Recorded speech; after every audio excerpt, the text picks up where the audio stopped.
mali a yi tisi ka mina ta endleni ta organizer biya hi nchumu na nchumu so i mihleketo ya kahle ngopfu ku va ya exikolweni but mina swinambe swi ya swi tsandzela yini leswi ndleni vuya ni ta orha mindzilo lawani mina.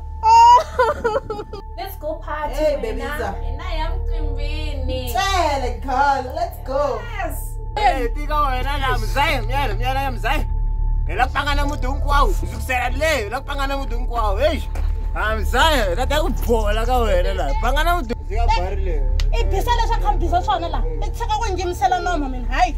Namna ntiveka mahlweni ka wena tatana. Namna masiku hinkwawo Xikwembu. Unsirhelela. Ni kota ku hlayisa ndisana ya mina nsovo Xikwembu. Wena pink wena mphundisile wena.